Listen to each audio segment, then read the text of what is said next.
মাননীয় স্পিকার, খুব বিস্ময়ের সাথে এবং অত্যন্ত হৃদয় দিয়ে অনুভব করলাম, একটা বিষয় দেখলাম যে জুলাই যুদ্ধ শুরু হয়েছে যাদের দিয়ে এবং যে কারণে, এবং বয়স বাড়ানো বিষয়টা ছিল, আর আমার চাকরি একজনে নিয়ে যায় কেন, এই যে বিষয়টা নিয়ে আন্দোলন শুরু হলো, সেই আন্দোলনে ফ্যাসিস্ট সরকারের পতন হলো, বাংলাদেশে একটা নতুন সূর্য উদিত হলো এবং আমরা যে নিঃশ্বাস নিতে পারতাম না, নিঃশ্বাস নেওয়ার সুযোগ তৈরি হলো যাদের দিয়ে।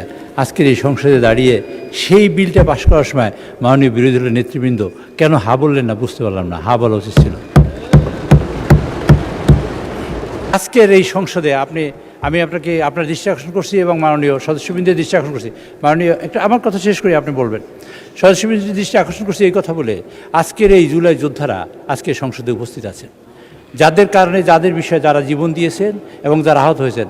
আপনার ডান পাশে, আপনার বাম পাশে আপনি তাকিয়ে দেখবেন, সেখানে আজকে জুলাই যোদ্ধারা সেখানে সবাই এখানে উপস্থিত আছেন। সবাই আমরা তাদের অভিনন্দন জানাতে চাই। বিলের নাম সরকারি চাকরি সংশোধন বিল 2026। উত্থাপনকারীর নাম মোহাম্মদ আব্দুল বারী, মাননীয় জনপ্রশাসন প্রতিমন্ত্রী।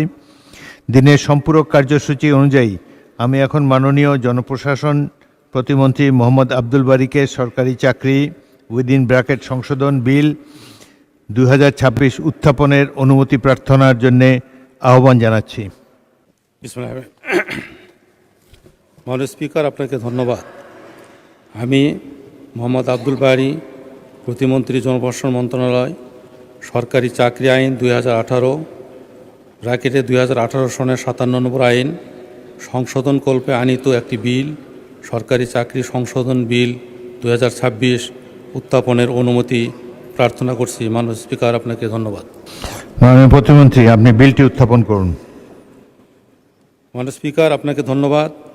আমি মোহাম্মদ আব্দুল বারী, প্রতিমন্ত্রী, জনপ্রশাসন মন্ত্রণালয়, সরকারি চাকরি আইন 2018 সনের 57 নম্বর আইন সংশোধনকল্পে আনিত একটি বিল, সরকারি চাকরি সংশোধন বিল 2026 এ মহান সংসদে উত্থাপন করছি।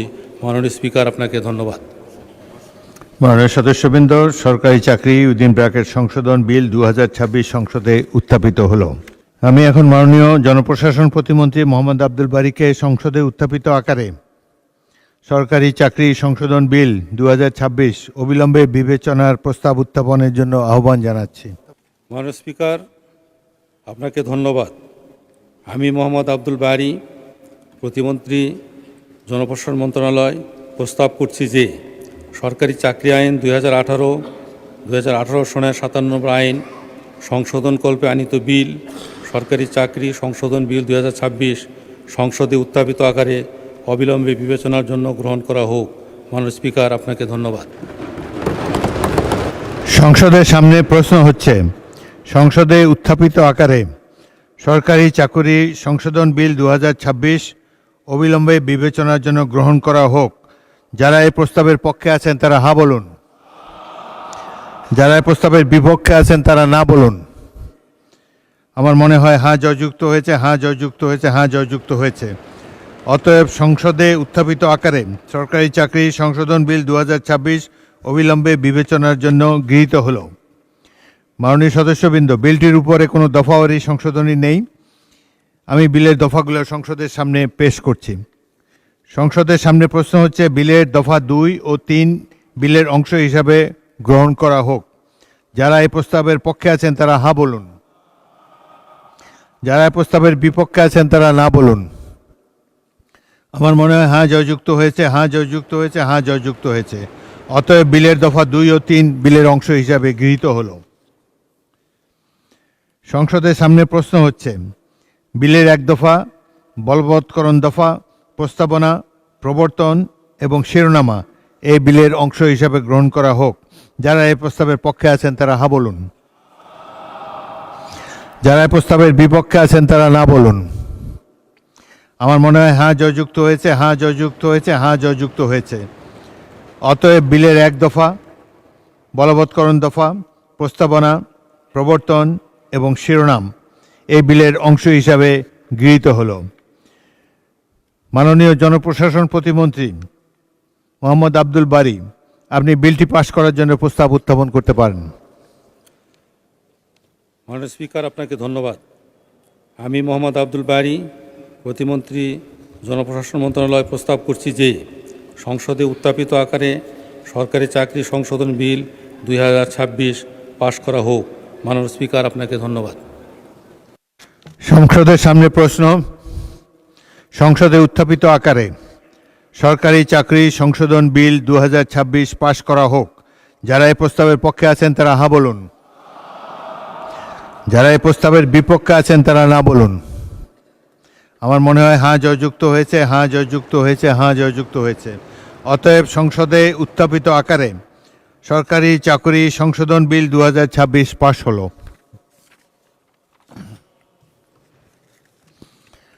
মাননীয় সদস্যবৃন্দ, সরকারি স্বায়ত্তশাসিত সংবিধিবদ্ধ সরকারি কর্তৃপক্ষ, পাবলিক নন ফাইন্যান্সিয়াল কর্পোরেশন সহ স্বশাসিত সংস্থাসমূহে সরাসরি নিয়োগের ক্ষেত্রে সর্বোচ্চ বয়সসীমা নির্ধারণ বিল 2026।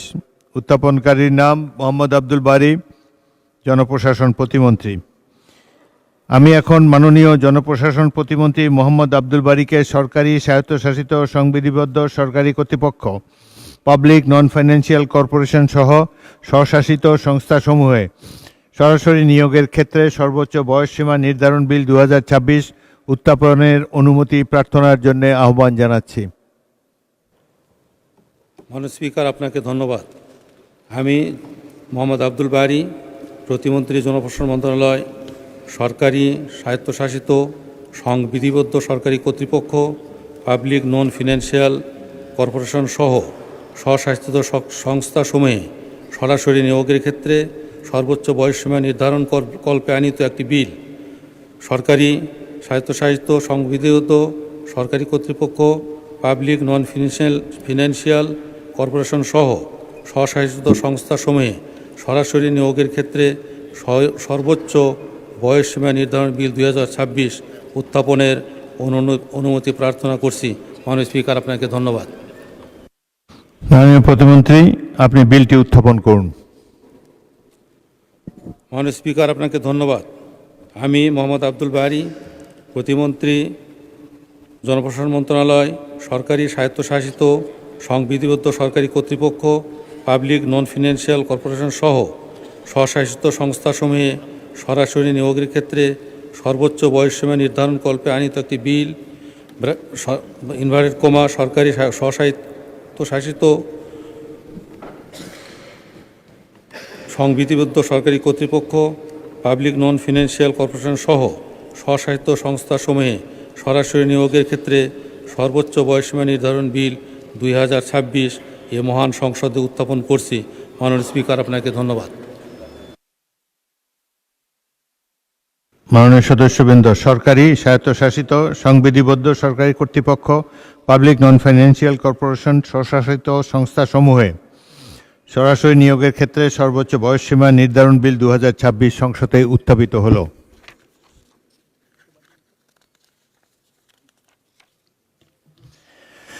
আমি এখন মাননীয় জনপ্রশাসন প্রতিমন্ত্রী মোহাম্মদ আব্দুল বারীকে সংসদে উত্থাপিত আকারে সরকারি স্বায়ত্তশাসিত সংবিধিবদ্ধ সরকারি কর্তৃপক্ষ, পাবলিক নন ফাইন্যান্সিয়াল কর্পোরেশন স্বশাসিত সংস্থাসমূহে সরকারি নিয়োগের ক্ষেত্রে সর্বোচ্চ বয়সসীমা নির্ধারণ বিল 2026 অবিলম্বে বিবেচনার প্রস্তাব উত্থাপনের জন্য আহ্বান জানাচ্ছি। মাননীয় স্পিকার, আপনাকে ধন্যবাদ। আমি মোহাম্মদ আব্দুল বারী, প্রতিমন্ত্রী, জনপ্রশাসন মন্ত্রণালয় প্রস্তাব করছি যে সরকারি স্বায়ত্তশাসিত সংবিধিবদ্ধ সরকারি কর্তৃপক্ষ, পাবলিক নন ফিনান্সিয়াল কর্পোরেশন সহ স্বশাসিত সংস্থাসমূহে সরাসরি নিয়োগের ক্ষেত্রে সর্বোচ্চ বয়সসীমা নির্ধারণ কল্পে আনিত একটি বিল, সরকারি স্বায়ত্তশাসিত সংবিধিবদ্ধ সরকারি কর্তৃপক্ষ, পাবলিক নন ফিনান্সিয়াল কর্পোরেশন সহ স্বশাসিত সংস্থাসমূহে সরাসরি নিয়োগের ক্ষেত্রে সর্বোচ্চ বয়সসীমা নির্ধারণ বিল 2026 মহান সংসদে উত্থাপিত হয়েছে, অবিলম্বে বিবেচনার জন্য গ্রহণ করা হোক। মাননীয় স্পিকার, আপনাকে ধন্যবাদ। সরকারি স্বায়ত্তশাসিত সংবিধিবদ্ধ সরকারি কর্তৃপক্ষ, পাবলিক নন ফাইন্যান্সিয়াল কর্পোরেশন সহ স্বশাসিত বিলসমূহে সংস্থাসমূহ সরাসরি নিয়োগের ক্ষেত্রে সর্বোচ্চ বয়সসীমা নির্ধারণ বিল 2026 অবিলম্বে বিবেচনার জন্য গ্রহণ করা হোক। এটি হলো সংসদের সামনে প্রশ্ন। যারা এই প্রস্তাবের পক্ষে আছেন তারা হ্যাঁ বলুন। যারা এই প্রস্তাবের বিরুদ্ধে আছেন, বিপক্ষে আছেন, তারা না বলুন। আমার মনে হয় হ্যাঁ জয়যুক্ত হয়েছে, হ্যাঁ জয়যুক্ত হয়েছে, হ্যাঁ জয়যুক্ত হয়েছে। অতএব সংসদে উত্থাপিত আকারে সরকারি, স্বায়ত্তশাসিত, সংবিধিবদ্ধ সরকারি কর্তৃপক্ষ, পাবলিক নন ফাইন্যান্সিয়াল কর্পোরেশন, স্বশাসিত সংস্থাসমূহে সরাসরি নিয়োগের ক্ষেত্রে সর্বোচ্চ বয়সসীমা নির্ধারণ বিল 2026 অবিলম্বে বিবেচনার জন্য গৃহীত হলো। মাননীয় সদস্যবৃন্দ, বিলগুলোর উপর কোনো দফাওয়ারি সংশোধনী নেই। আমি এখন বিলের দফাসমূহ সংসদের সামনে পেশ করছি। সংসদের সামনে প্রশ্ন হচ্ছে, বিলের দফা 2, 3, 4, 5 ও 6 এই বিলের অংশ হিসাবে গ্রহণ করা হোক। যারা এই প্রস্তাবের পক্ষে আছেন তারা হ্যাঁ বলুন। যারা এই প্রস্তাবের বিপক্ষে আছেন তারা না বলুন। আমার মনে হয় হ্যাঁ জয়যুক্ত হয়েছে, হ্যাঁ জয়যুক্ত হয়েছে, হ্যাঁ জয়যুক্ত হয়েছে। অতএব বিলের দফা 2, 3, 4, 5 ও 6 এই বিলের অংশ হিসাবে গৃহীত হলো। সংসদের সামনে প্রশ্ন হচ্ছে, বিলের 1 দফা বলবৎকরণ দফা, প্রস্তাবনা, প্রবর্তন এবং শিরোনাম এই বিলের অংশ হিসাবে গ্রহণ করা হোক। যারা এই প্রস্তাবের পক্ষে আছেন তারা হ্যাঁ বলুন। যারা প্রস্তাবের বিপক্ষে আছেন তারা না বলুন। আমার মনে হয় হ্যাঁ জয়যুক্ত হয়েছে, হ্যাঁ জয়যুক্ত হয়েছে, হ্যাঁ জয়যুক্ত হয়েছে। অতএব বিলের 1 দফা বলবৎকরণ দফা, প্রস্তাবনা, প্রবর্তন এবং শিরোনাম এই বিলের অংশ হিসাবে গৃহীত হলো। মাননীয় জনপ্রশাসন প্রতিমন্ত্রী মোহাম্মদ আব্দুল বারী, আপনি বিলটি পাশ করার প্রস্তাব উত্থাপন করতে পারেন। মাননীয় স্পিকার, আপনাকে ধন্যবাদ। আমি মোহাম্মদ আব্দুল বারী, প্রতিমন্ত্রী, জনপ্রশাসন মন্ত্রণালয়, প্রস্তাব করছি যে সংসদে উত্থাপিত আকারে সরকারি, স্বায়ত্তশাসিত, সংবিধিবদ্ধ সরকারি কর্তৃপক্ষ, পাবলিক নন ফিনান্সিয়াল কর্পোরেশন সহ স্বশাসিত সংস্থাসমূহে সরাসরি নিয়োগের ক্ষেত্রে সর্বোচ্চ বয়সসীমা নির্ধারণ বিল 2026 পাশ করা হোক। মাননীয় স্পিকার, আপনাকে ধন্যবাদ। সংসদের সামনে প্রশ্ন হচ্ছে, সংসদে উত্থাপিত আকারে সরকারি, স্বায়ত্তশাসিত, সংবিধিবদ্ধ সরকারি কর্তৃপক্ষ, পাবলিক নন ফাইন্যান্সিয়াল কর্পোরেশন সহ স্বশাসিত সংস্থাসমূহে সরাসরি নিয়োগের ক্ষেত্রে সর্বোচ্চ বয়সসীমা নির্ধারণ বিল 2026 পাশ করা হোক। যারা এই প্রস্তাবের পক্ষে আছেন তারা হ্যাঁ বলুন। যারা এই প্রস্তাবের বিপক্ষে আছেন তারা না বলুন। আমার মনে হয় হ্যাঁ জয়যুক্ত হয়েছে, হ্যাঁ জয়যুক্ত হয়েছে, হ্যাঁ জয়যুক্ত হয়েছে। অতএব সংসদে উত্থাপিত আকারে সরকারি, স্বায়ত্তশাসিত, সংবিধিবদ্ধ সরকারি কর্তৃপক্ষ, পাবলিক নন ফাইন্যান্সিয়াল কর্পোরেশন, স্বশাসিত সংস্থাসমূহে সরাসরি নিয়োগের ক্ষেত্রে সর্বোচ্চ সময়সীমা নির্ধারণ বিল 2026 পাশ হলো। মাননীয় স্পিকার, খুব বিস্ময়ের সাথে এবং অত্যন্ত হৃদয় দিয়ে অনুভব করলাম, একটা বিষয় দেখলাম যে জুলাই যুদ্ধ শুরু হয়েছে যাদের দিয়ে এবং যে কারণে, এবং বয়স বাড়ানো বিষয়টা ছিল, আর আমার চাকরি একজনে নিয়ে যায় কেন, এই যে বিষয়টা নিয়ে আন্দোলন শুরু হলো, সেই আন্দোলনে ফ্যাসিস্ট সরকারের পতন হলো, বাংলাদেশে একটা নতুন সূর্য উদিত হলো এবং আমরা যে নিঃশ্বাস নিতে পারতাম না, নিঃশ্বাস নেওয়ার সুযোগ তৈরি হলো যাদের দিয়ে। আজকের এই সংসদে দাঁড়িয়ে সেই বিলটা পাশ করার সময় মাননীয় বিরোধী দলের নেতৃবৃন্দ কেন হা বললেন না বুঝতে পারলাম না। হা বলা উচিত ছিল। এবং আমরা মনে করি যে এই বিষয়টা অত্যন্ত স্পর্শকাতর। সকলের দিন আজকের মাননীয় স্পিকার, আপনার মাধ্যমে বলতে চাই, না বলে নাই, কিন্তু মাননীয় স্পিকার, একটা বিষয় আছে যে আজকের এই সংসদে আমি আপনাকে আপনার দৃষ্টি আকর্ষণ করছি এবং মাননীয় সদস্যবৃন্দের দৃষ্টি আকর্ষণ করছি। মাননীয়, একটা আমার কথা শেষ করি, আপনি বলবেন। সদস্যবৃন্দের দৃষ্টি আকর্ষণ করছি এই কথা বলে, আজকের এই জুলাই যোদ্ধারা আজকে সংসদে উপস্থিত আছেন, যাদের কারণে, যাদের বিষয়ে যারা জীবন দিয়েছেন এবং যারা আহত হয়েছেন। আপনার ডান পাশে, আপনার বাম পাশে আপনি তাকিয়ে দেখবেন, সেখানে আজকে জুলাই যোদ্ধারা সেখানে সবাই এখানে উপস্থিত আছেন। সবাই আমরা তাদের অভিনন্দন জানাতে চাই, যাদের আত্মত্যাগ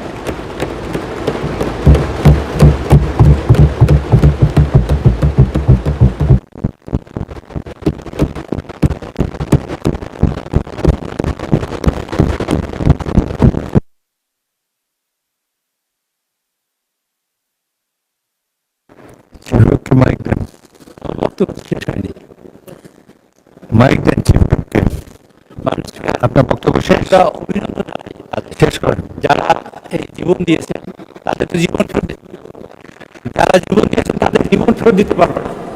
যারা আহত হয়েছেন তাদের মাইকে শোনা যাচ্ছে না, আমিও শুনতে পাচ্ছি না। আমাদের মাননীয় প্রধানমন্ত্রী ইতিমধ্যে আপনি পাশের মাইকটা ব্যবহার করতে পারেন যদি দরকার মনে করেন।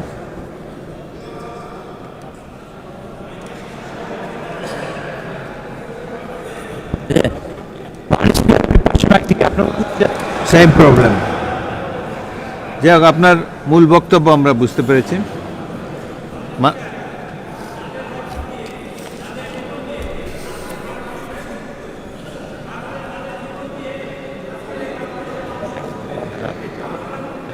আজকে গণতন্ত্রের বিকাশ করার একটা সুযোগ তৈরি হয়েছে, আজকে সংসদ তৈরি হয়েছে। আমরা মাননীয় স্পিকার আপনার মাধ্যমে তাদের অভিনন্দন আছি। আর আমরা কথা দিয়ে আমরা চাই এই যুদ্ধে এই ক্যামেরায় আমরা সবাই শরীক হয়েছিলাম, আমাদের ভাই বোন আত্মীয় স্বজন এই যুদ্ধে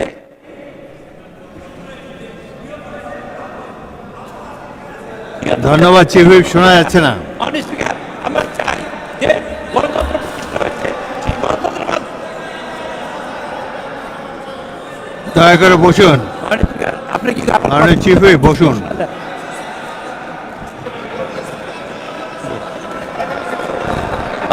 আপনাকে ধন্যবাদ চাই। শোনা যাচ্ছে না কেন? আমরা সংসদে কি ছিল? মন্তব্য করতে পেরেছি এবং কথা বলেছি। আজকে আবার জুলাই সনদ নিয়ে আমরা কথা বলতে চাই। জুলাই সনদে কি হচ্ছে আর কি হবে সে বিষয়ে তাদের গভীর উদ্বেগ আছে এবং সেটা জানার জন্য তারা আজকে মাননীয় চিফ হুইপ, আপনার কথা আমরা বুঝেছি, বসুন। মাননীয় সদস্যবৃন্দ, মাইক কাজ করছে না। আমরা আবারও মাইক বিভ্রাটের শিকার হয়েছি। মাননীয় চিফ হুইপ, আপনারা কি আমাকে শুনতে পাচ্ছেন? আপনারা আমাকে শুনতে পাচ্ছেন না। এখন মুলতবি করে দিই। কতক্ষণের জন্য?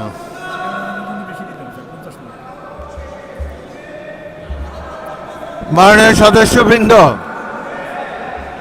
স্পিকারে মাইক কাজ করছে না, আপনাদেরও মাইক কাজ করছে না। এই কারণে 40 মিনিট বিরতি দেওয়া হলো। ইতিমধ্যে নামাজের টাইম হয়েছে না?